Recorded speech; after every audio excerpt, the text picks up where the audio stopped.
Alright, ladies and gentlemen, boys and girls, welcome to East Chattanooga, and almost the end of the line. The end of the line actually ends right over there where that part is at. So if anybody wants to help us build the railroad a little bit further, we can. Open up your pocketbook and we'll build it more. Anybody volunteering a couple $1 million? Anybody? Nobody? Okay. Anyways, this is East Chattanooga and our restoration jargon facility. And this is our 1916 turntable, built in Pennsylvania for the Central Georgia Railway for their making a shop. Turntable is 80 feet long and only weighs in at 80 tons. That's only 160,000 pounds. And then in a few minutes, we'll have 630 to 80 tons. And that 630 weighs in at 105 tons. So we're going to be turning almost 360 tons at once. Like I said, the turntable was built for the Central Georgia Railway, and it would serve at their making shop, but after a few years of use, it would be replaced. Because believe it or not, by the 1920s, steam locomotives were growing in size. So the turntable very quickly became obsolete. But believe it or not, this turntable is powered originally by man, known as an Armstrong turntable. So you'd have poles on either end of the turntable, and 4 grown men could easily turn a locomotive. How do you turn a several hundred tons with 4 men? Well, it's easy. There's a giant 6-foot diameter ball bearing here in the center of the turntable. So you think of this as a giant lazy Susan for your dinner table. You sit there, you balance the locomotive perfectly on the turntable, and 4 men could spin it around. Our organization would be gifted this turntable in the late 1970s by the Southern Railway.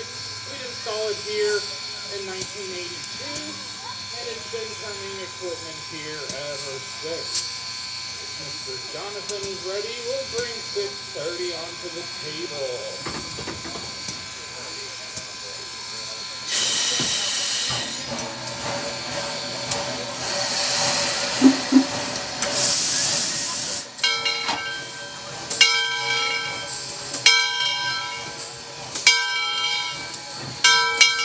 630 going on the turntable.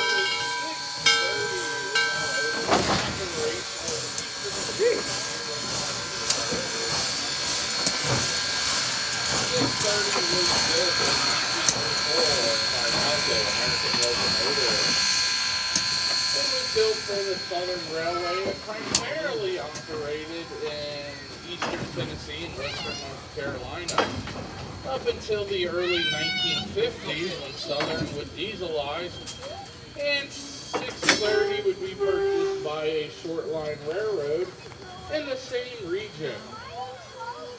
As you can see, we're going to bring 630 on here, and there it is, balanced on the table. So Jonathan, with a flick of a finger and a 25 horsepower motor, we'll start turning 630. Everybody wave to our engineer right now, Zach.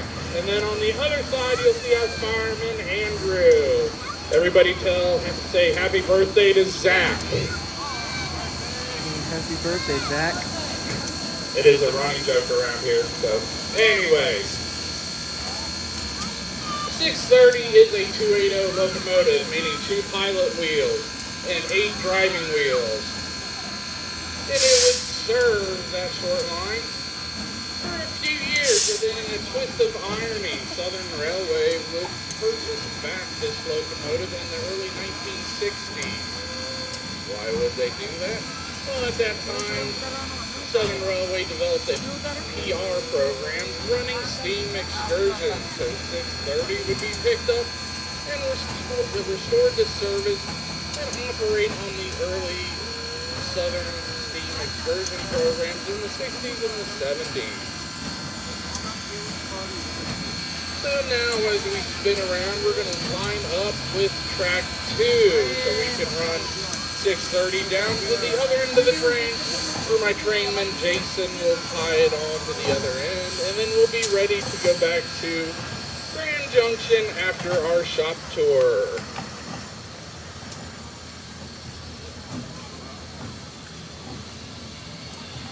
And we'll see if Jonathan get it in one hit, or a no-hitter as we call it. Oh, just a tad towards the road, Jonathan. A little bit more, one more bump. All right, they're all lined up, and they're going to take 630 down to the other end of the track. And if you would, meet me at the end of the train for our backstop tour.